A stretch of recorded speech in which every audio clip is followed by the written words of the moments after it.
हरियाणा की हर अपडेट के लिए बेल आइकन दबाएं और सब्सक्राइब करें STV हरियाणा न्यूज। शहर शहर कोरोना का कहर, कहीं सिस्टम ने तोड़ी सांसों की डोर, लगातार पैर पसारते इस कोरोना का इलाज क्या है। नमस्कार, आपके साथ मैं अनामिका अजय मिश्रा। इसी सवाल का जवाब तलाशने की हम कोशिश करेंगे हल्ला बोल के इस पूरे कार्यक्रम में।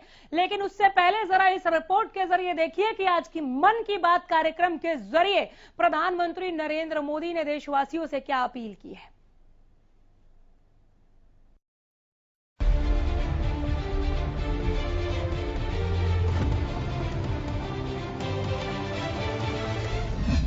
टूटती मरीजों की सांसें, आंखें नम, ऑक्सीजन की जरूरत बनी हरदम, खौफ के साए में जी रही दिल्ली,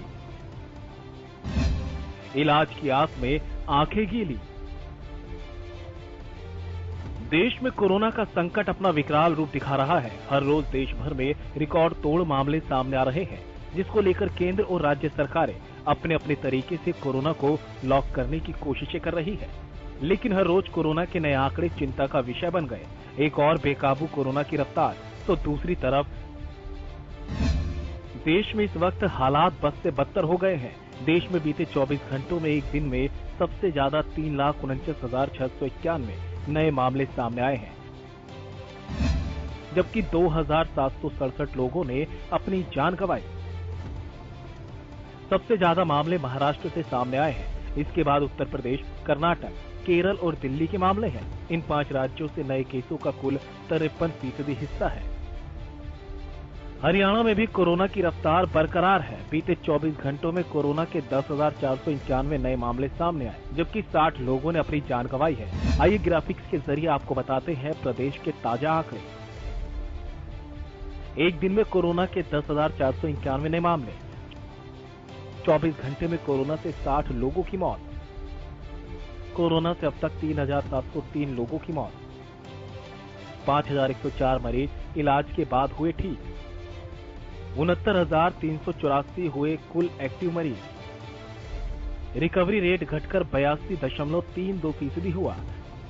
गुरुग्राम में 3,136, फरीदाबाद में 1,530 नए मामले। सोनीपत में 802, हिसार में 857 नए मामले। अंबाला में 376, करनाल में 578 नए मामले। पानीपत में 525, रोहतक में 224 नए मामले। रेवाड़ी में 104, पंचकूला में 252 नए मामले। कुरुक्षेत्र में 275, यमुनानगर में 370 नए मामले। सिरसा में 24 घंटों में 348 नए मरीज मिले। उधर दिल्ली में कोरोना पर लगाम लगाने के लिए दिल्ली सरकार ने एक हफ्ते के लिए लॉकडाउन को और बढ़ाने का ऐलान कर दिया। ऑक्सीजन का संकट बना हुआ है, बेड्स की भी किल्लत है, जिसके चलते फिलहाल सरकार को लॉकडाउन बढ़ाने के अलावा और कोई रास्ता नहीं नजर आ रहा। इससे पहले 19 अप्रैल की रात 10 बजे से दिल्ली में लॉकडाउन शुरू हुआ था। 26 अप्रैल की सुबह 5 बजे तक मौजूदा लॉकडाउन की अवधि है। दिल्ली में बीते शनिवार को 24 घंटे में कोरोना के 24,103 नए मामले सामने आए। 24 घंटे में दिल्ली में रिकॉर्ड 357 मौतें हुई। यह अब तक का सबसे बड़ा आंकड़ा है। फिलहाल राजधानी में 93,080 मरीजों का इलाज चल रहा है। इससे पहले शुक्रवार को दिल्ली में 348 मरीजों की मौत हुई थी। पिछले हफ्ते हम लोगों ने 6 दिन का लॉकडाउन लगाया था, जो कि कल सुबह 5 बजे ख़त्म हो रहा है। जिस तरह से तेज़ी से केसेस बढ़ रहे हैं दिल्ली के अंदर, उसको देखते हुए ये लॉकडाउन लगाना बहुत ज़रूरी हो गया था। ये एक तरह से आखिरी हथियार है कोरोना के से डील करने के लिए, लेकिन जिस तरह से केसेस बढ़ रहे थे, ये आखिरी हथियार इस्तेमाल करना ज़रूरी हो गया था। लेकिन अभी भी कोरोना का कहर जारी है और कोरोना कम नहीं हो रहा।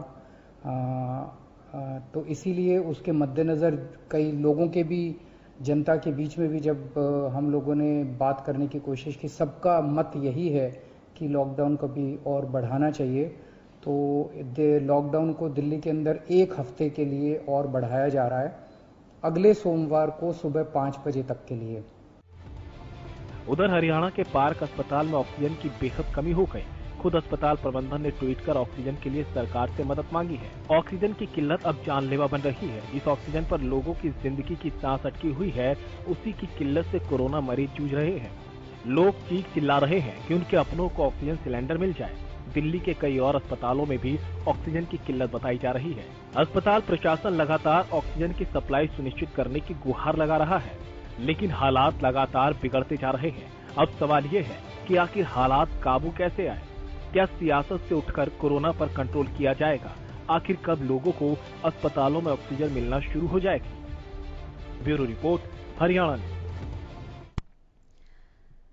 कैसे कोरोना के इस चेन को तोड़े, आइए इसी पर हम बात करना शुरू करते हैं। हल्ला बोलते हैं कोरोना के खिलाफ। बीके यादव हमारे साथ जुड़ गए, हमारे रेगुलर कॉलर।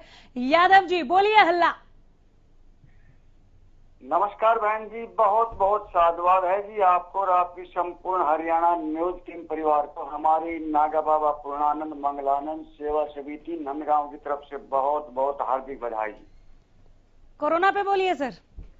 जी, हम ये कहना चाह रहे हैं कि हमारी समिति की तरफ से रिक्वेस्ट करना चाह रहे हैं, जिस तरह से जो मामले जो इस महामारी के रूप में बढ़ रहे हैं, आंकड़े दर आंकड़े देखते हैं तो आंखें नम हो जाती हैं। तो मेरा मानना है कि जो हेल्थ डिपार्टमेंट के जो मिनिस्टर हैं, अगर वो पद नहीं संभाल पाते हैं तो दूसरे को अपना पद दे दीजिए।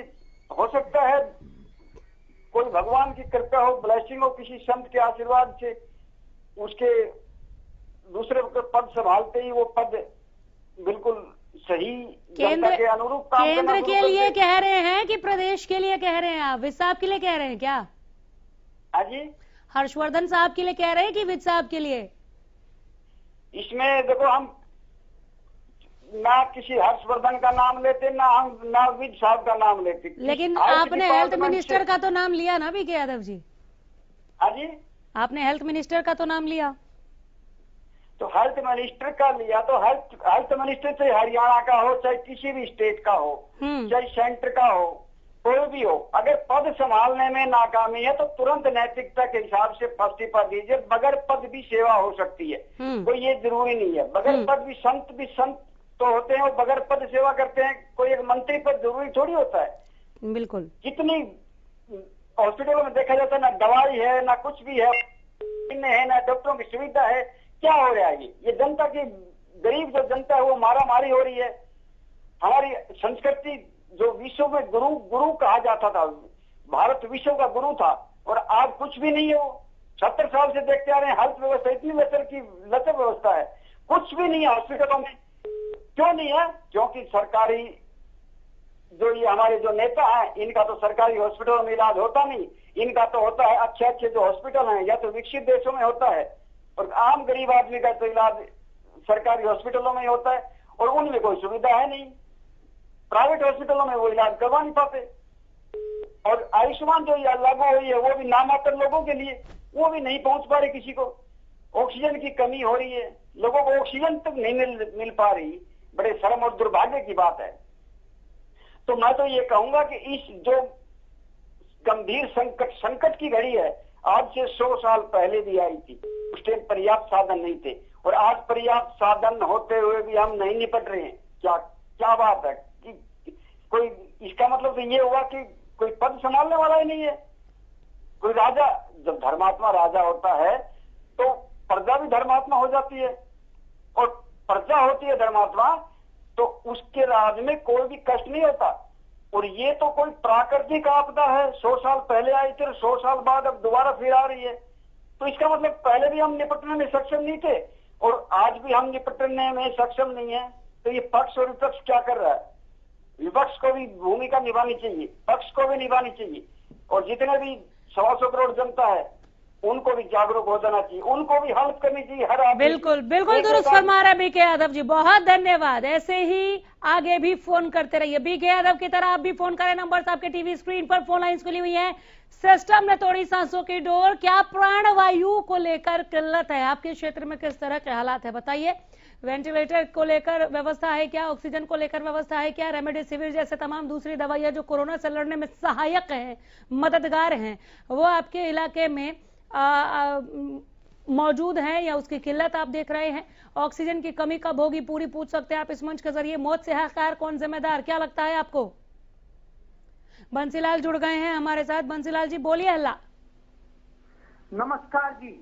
नमस्ते सर। मैं आज मुख्यमंत्री महोदय से ये पूछना चाहता हूँ, जब इसने आज 1 साल से ज्यादा हो गया कोरोना का टाइम में, एक भी डॉक्टर नहीं लगाया।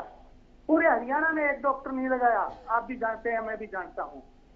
क्या इन्होंने इस आधार पर इस देश के लोगों के साथ, इस हरियाणा के लोगों के साथ क्या नर्सिंग हत्या का आरोप नहीं लगना चाहिए इस पर? क्यों इसने हरियाणा की जनता को इस धकेला? क्यों ऑक्सीजन के लिए अस्पतालों की व्यवस्था नहीं की?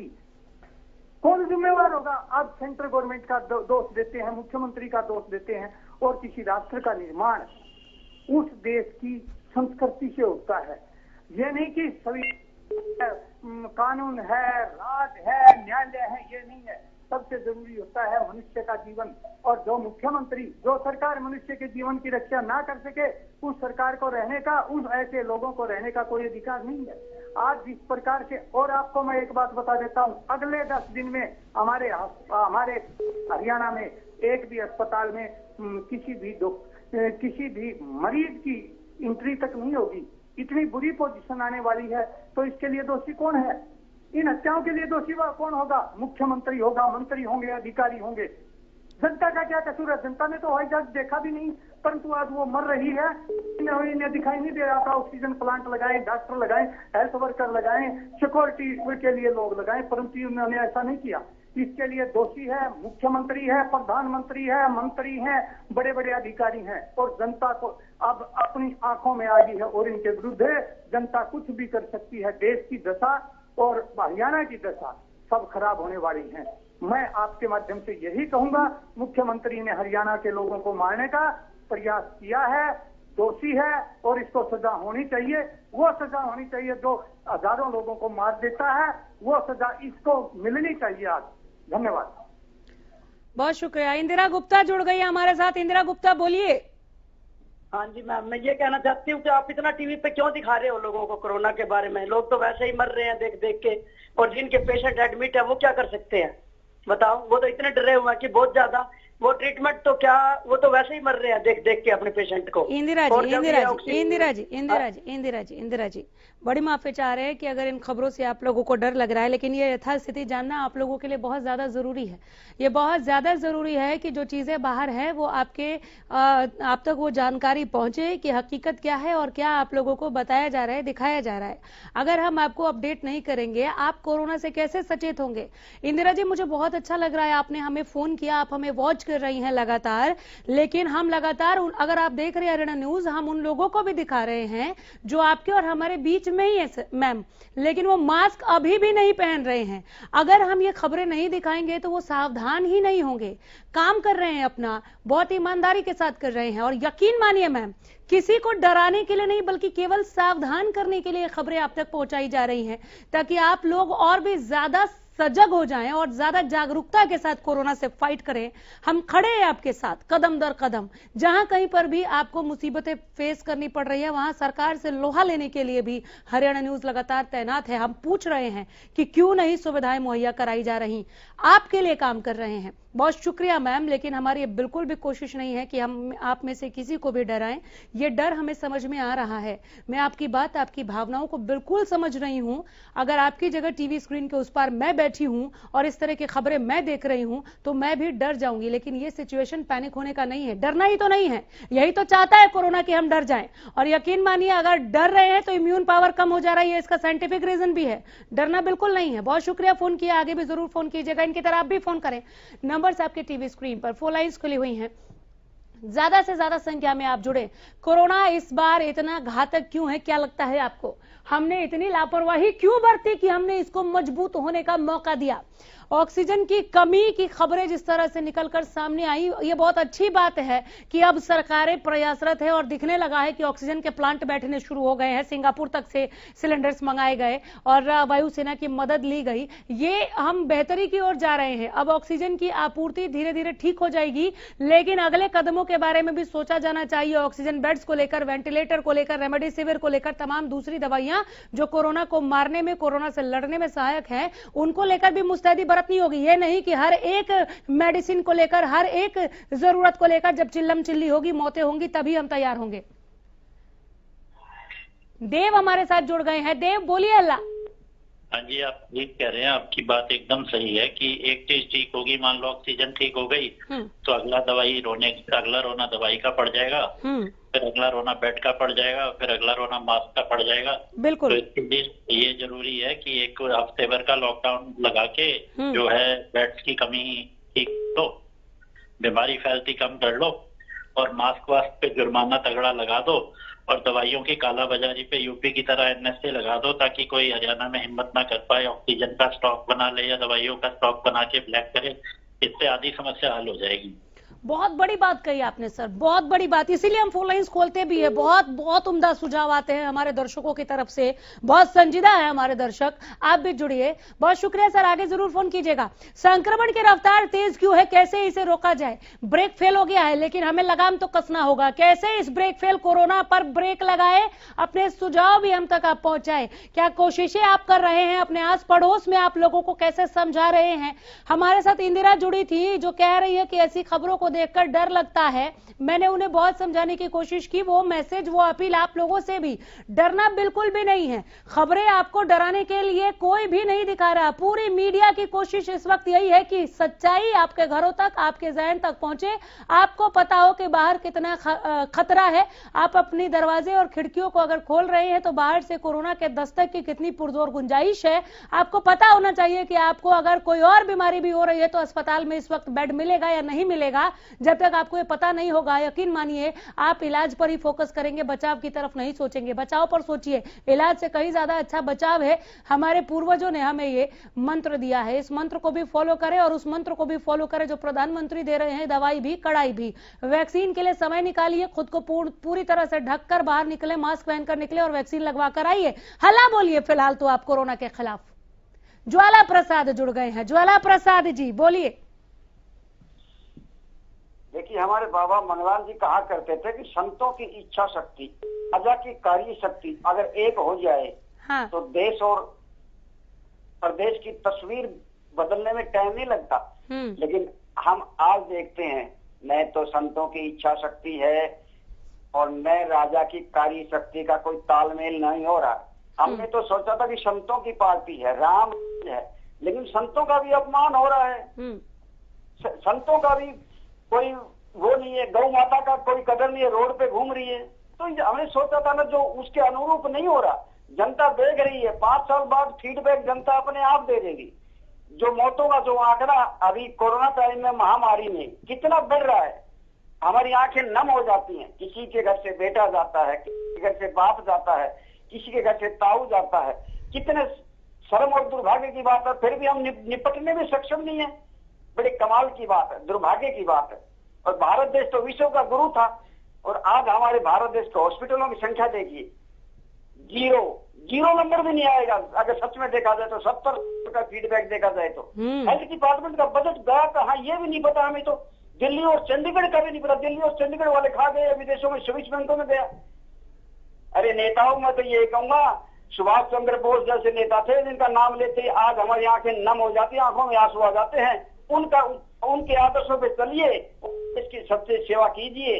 और आज जो गरीब आदमी इलाज नहीं करवा पा रहा है, अपनी जमीन बेच के इलाज करवा रहा है, गहने बेच कर इलाज करवा रहा है, अपनी चारपाई के ऊपर झोपड़ी के दम तोड़ रहे हैं, क्या यही मतलब अच्छे दिन है? कोई सुझाव देना चाहेंगे क्या कोरोना से निपटने को लेकर? हाँ जी, कोरोना से निपटने के लिए कोई सुझाव देना चाहेंगे? कोरोना से निपटने का यही सुझाव है जी मेरा, तो हमारी समिति की तरफ से यही मानना है, अपना बचाव स्वयं करो, कोई किसी का नहीं है। इस गीता में शिव चालीसा में भी लिखा है, माता पिता भ्राता सब कोई, संकट में पूछत नहीं कोई। कोई किसी को नहीं पूछता। ये नेता तो अपने 90% ऐसे नेता है, अपना 24 बैंकों में अपना बैंक भरते हैं और अपना रफू चक्कर हो जाते 5 साल के लिए रफू चक्कर। 10% जो नेता है उन्हीं के सहारे देश चल रहा है। सच्चा और ईमानदार नेता या तो राजनीति में आता नहीं, आता है तो। चलिए, बहुत शुक्रिया। नकुल तेवतिया हमारे साथ जुड़ गए हैं। तेवतिया साहब बोलिए, हल्ला। नमस्कार जी। नमस्कार मैं देश की जनता से कहता हूं कि मास्क लगाएं, 2 गज की दूरी रखें, सैनिटाइज करें। लेकिन इस सारी बीमारी का कारण एक के से जो निपटा सकते हैं हमारे श्री माननीय राष्ट्रपति जी। इसके द्वारा कि देश में लोकसभा बंद करके पूरे देश में चुनाव कर दें, कहीं कोरोना नहीं रहेगा। मैं समझ रही हूँ सर आपके इस व्यंग को, मैं समझ रही हूँ, लेकिन ऐसा है नहीं।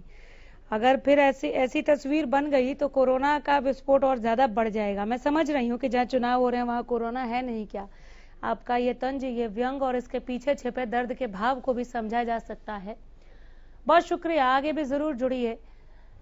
ये बातें तब निकलकर सामने आती हैं जब पता है कि गैदरिंग से प्रॉब्लम्स बढ़ेंगी, तो आम लोगों के लिए गाइडलाइंस जारी कर दिए जाते हैं और जो खास लोग हैं वो उस गैदरिंग को कई गुना बढ़ा देते हैं और कोरोना का ब्रेक फेल हो जाता है। कोरोना जैसी महामारी से निपटने के लिए जो हमने बेवकूफ़ी की है बीते दिनों में, इस वक्त उसे लेकर हम बात करें, छींटाकशी करें, व्यंग करें, हम उस सिचुएशन में नहीं है। होनी चाहिए, बिल्कुल बात होनी चाहिए। मैं भी इसके पक्षधर हूं कि अगर कहीं पर कुछ खामियां हैं तो हम उसकी बात करें, उसको दुरुस्त करें, लेकिन इस वक्त नहीं। इस वक्त हम सबको एकजुटता के साथ मिलकर कोरोना से लड़ाई लड़नी है, बहुत ही मजबूती के साथ लड़नी है। कोरोना को बता देना है कि कोई बिसात नहीं है कोरोना की, और हम उसे ऐसे मसल देंगे मिलकर जैसे पिछली बार हमने उसे हराया था और मामले एकदम से नीचे गिरे थे। पूर्णतया हम कोरोना फ्री नहीं हुए थे, यह दुर्भाग्य रहा और यही वो वजह रही कि एकाएक उसको पोषण मिलता रहा और वो विस्फोट कर गया। इतना विस्फोट कर गया कि अब 1-2 लोग नहीं, ज्वाला प्रसाद जुड़े थे जो कह रहे थे कि किसी का ताऊ गया, किसी का चाचा, किसी का भाई गया, किसी के घर से कोई जा रहा है। 1-2 नहीं बल्कि पूरे परिवारों को हमने स्वाहा होते हुए देखा है। शमशान घाट में जगह नहीं है, लोग शमशान के बाहर पार्किंग में जला रहे हैं, लकड़ियां कम पड़ गई हैं लाशों को जलाने के लिए। जिस तरह की स्थिति इस वक्त देखने को मिल रही है कि कई दिनों से कोई मरीज अगर मरा हुआ है तो उसके बगल में भी लोग लेटकर अपना इलाज करा रहे हैं। ओपन अस्पताल खुलेगा कभी हिंदुस्तान में? क्या विश्व गुरु हिंदुस्तान ने यह सुना था कि ओपन अस्पताल खुलेगा? ऐसा अस्पताल जहां ना ऑक्सीजन होगा, न डॉक्टर्स होंगे, न कोई दवाइयां उपलब्ध होंगी। अगर आप अंदर से खींचकर डॉक्टर को हाथ पैर जोड़ के बाहर ले भी आते हैं इलाज के लिए तो पता चला कि दवाई खत्म हो गई, इंजेक्शन खत्म हो गए। ऑक्सीजन का रोना रो रहे थे। अभी पीछे एक खबर आई कि ऑक्सीजन प्लांट में, ऑक्सीजन के सिलेंडर्स में विस्फोट की वजह से, ऑक्सीजन की वजह से ही कोरोना मरीजों की जान चली गई। तो इस तरह की जो खबरें निकलकर सामने आ रही हैं, ये दिखा रही हैं कि हम उस सिस्टम में हैं जहां कुछ सिस्टमैटिक नहीं है। इन चीजों को लेकर शायद कभी कोई लड़ाई लड़ी ही नहीं गई। बहुत पूछ लिया गया, तो चुनावों के वक्त में यह पूछ लिया गया कि हाँ जी, आपने कितने डॉक्टर्स एडमिट किए हैं, कितने डॉक्टर्स आपने रखे हैं, भर्ती किए हैं, लेकिन वैकेंट पोस्ट को लेकर कभी बात नहीं हुई।